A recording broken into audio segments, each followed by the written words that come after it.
Comment trouver votre transitaire en Chine et dans le monde, c'est ce qu'on va voir dans cette vidéo. Alors vous verrez ces 5 étapes simples et rapides. Alors pour tous ceux qui ne me connaissent pas, d'abord je vais me présenter, je m'appelle Laurent Drapeau, j'ai 29 années d'expérience dans l'import-export que j'ai principalement acquise dans l'ameublement, l'agroalimentaire, les cosmétiques, les produits réseau et télécom et aussi des produits textiles et bien sûr des produits pour bébés. Alors pour tous ceux qui veulent lancer leur business dans l'import-export, je vous ai facilité les choses, vous avez des checklists complètes qui sont totalement offertes, donc vous avez juste à les télécharger. Le lien est dans la description de cette vidéo. Vous verrez, il y a une checklist par type de business model dans l'import-export. Vous verrez, ce sera beaucoup plus simple pour vous après de monter votre projet. Alors, ce qu'il faut bien comprendre dans l'import-export, et notamment dans le transport, c'est que vous avez des opérations qu'on appelle des opérations spot. C'est des opérations qu'on réalise qu'une seule fois. Il y a généralement des très très grosses quantités et on a besoin en fait de trouver en fait un transitaire qui va pouvoir répondre au mieux à cette demande. C'est ce qu'on appelle des opérations spot. Et après, vous avez des opérations qu'on qualifie d'opérations régulières, où c'est des volumes qui sont à peu près classiques et où effectivement on fait appel pratiquement tout le temps au même transitaire. Donc tout simplement, faites très attention quand vous avez des très gros volumes. C'est intéressant de faire une mise en concurrence pour réellement obtenir le meilleur prix. Je vous garantis que sur des opérations spot où j'avais vraiment des très gros volumes, le fait de remettre en concurrence le fournisseur, vous arrivez à des 10, 15, 20% d'économie.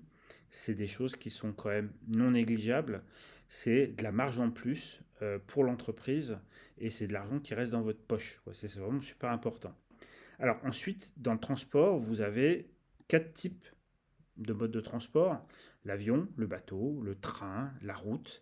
Et pour ceux qui font des exports de Chine vers l'Europe, vous avez la solution du CIR qui est proposée par les compagnies maritimes en partenariat avec Emirates.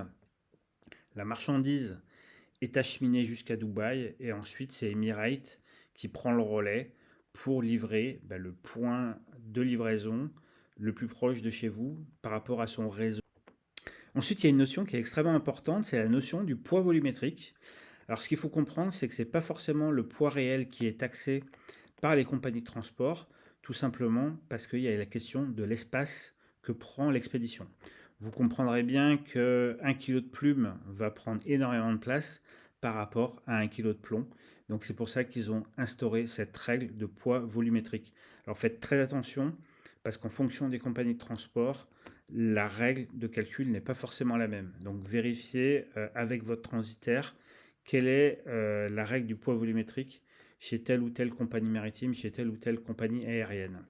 Ensuite, une fois qu'on sait ça, on va pouvoir rentrer dans le vif du sujet qui est la première étape, qui est de définir clairement votre demande.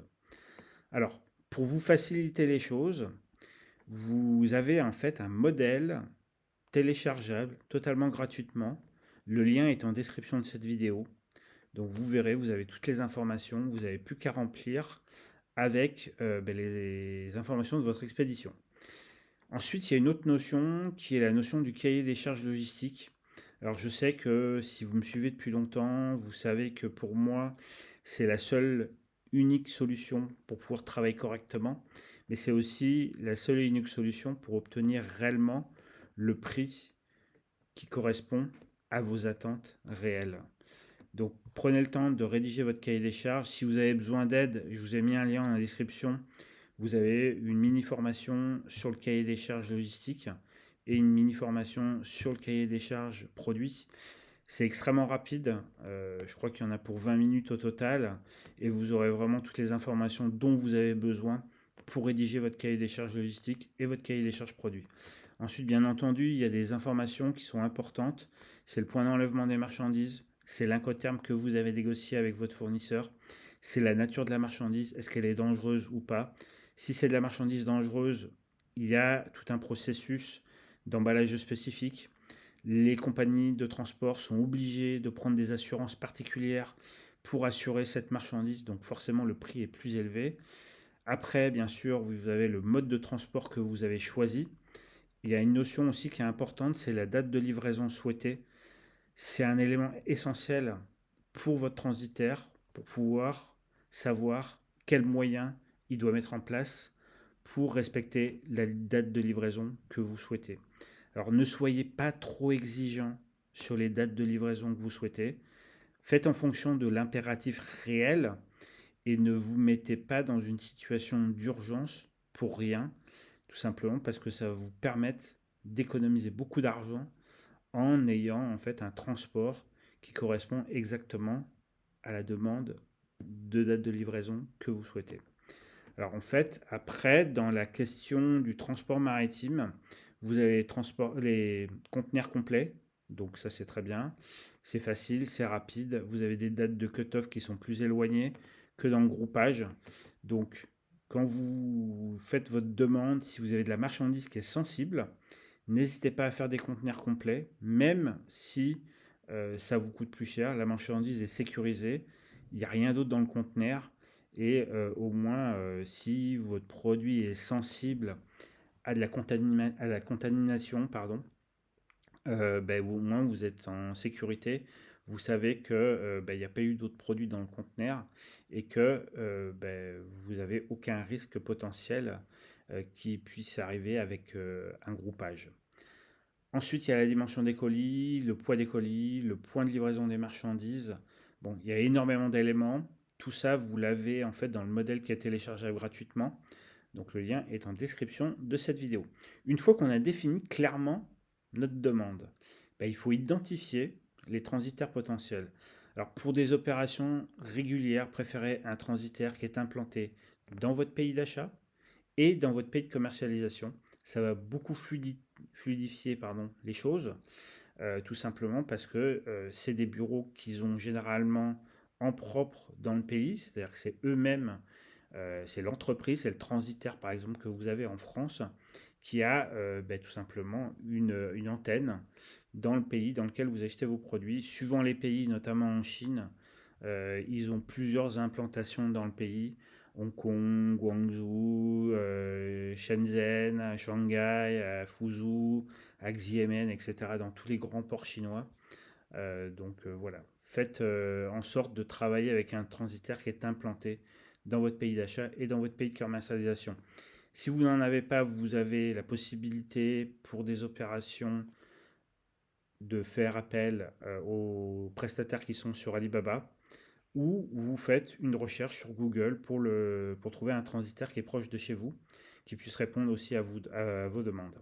Et après, si vous travaillez avec un agent de sourcing en Chine, l'agent vous recommandera le transitaire qu'il utilise le plus régulièrement. Maintenant, c'est peut-être le bon transitaire, c'est peut-être pas le bon. Après, à vous de voir, à vous d'analyser les choses et à vous de comparer. Ensuite, si vous n'avez pas envie de gérer toute cette partie de transport, n'hésitez pas à m'envoyer votre dossier. Moi, je m'occupe de tout pour vous. Vous verrez. C'est une solution qui est extrêmement rapide.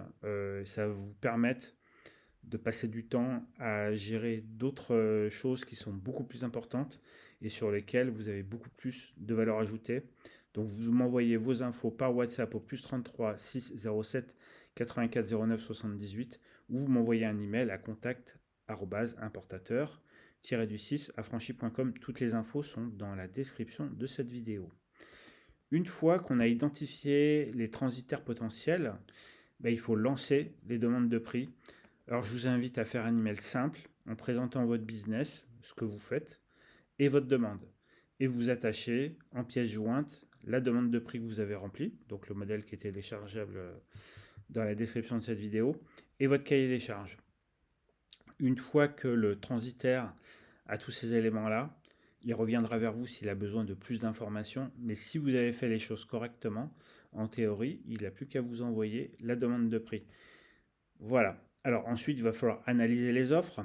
Alors je vous invite à réaliser un tableau simple pour faciliter votre décision. Et pour faciliter votre décision, demandez toujours au transitaire de vous remettre un prix global avec les droits et taxes payés. Donc il va falloir que vous communiquiez sur la nature de votre marchandise, le HS code qui est a priori celui de votre produit, et bien entendu le type d'entreprise que vous avez. Donc ça vous permet de prendre une décision simple, rapide pour choisir votre transitaire. Et après, bien entendu, il ne vous reste plus qu'à choisir le transitaire. Le transitaire que vous choisissez, c'est le transitaire qui correspond à vos attentes. C'est pas forcément le moins cher, mais c'est celui qui répond exactement à votre cahier des charges et à vos impératifs. Donc soyez très vigilant sur le fait qu'il respecte bien le cahier des charges logistiques, notamment la question du poids des palettes, notamment la taille des palettes, parce que ça coûte extrêmement cher de devoir refaire une palettisation. Donc ça vous est facturé en plus quand l'entrepôt accepte la marchandise. Sinon, si l'expédition est refusée, ben, vous payez le retour sur l'entrepôt initial, vous payez la remise en état et vous repayez en fait d'aller jusqu'à l'entrepôt de votre client. Donc ça coûte extrêmement cher. Donc faites très attention au respect du cahier des charges et surtout, moi je vous invite à demander des photos pour vous assurer que tout est bien carré. Et pour tous ceux qui expédient de Chine pour la première fois, vous avez le programme Easy Shipping from China qui répond à toutes les demandes, même les plus urgentes. Vous avez en fait un lien en description de cette vidéo. Vous verrez, c'est extrêmement simple. Vous avez juste à suivre tout le programme et vous aurez accès au transitaire que moi j'utilise, à qui j'ai entièrement confiance, qui prend ses responsabilités, qui assume quand il y a des avaries de transport. Donc pour moi, ça c'est extrêmement important et c'est là où on peut vraiment parler d'un partenaire pour mes transports en tout cas et les transports de mes clients.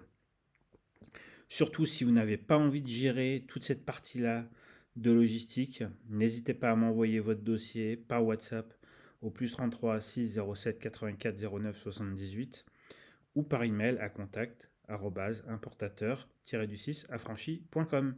Je vous remercie d'avoir suivi cette vidéo. En tout cas, si vous avez des questions, n'hésitez pas à me contacter. Toutes les infos sont en description de cette vidéo. Et je vous remercie d'avoir suivi cette vidéo. Je vous souhaite une très bonne journée, une très bonne soirée ou une très bonne nuit. Et je vous dis à bientôt.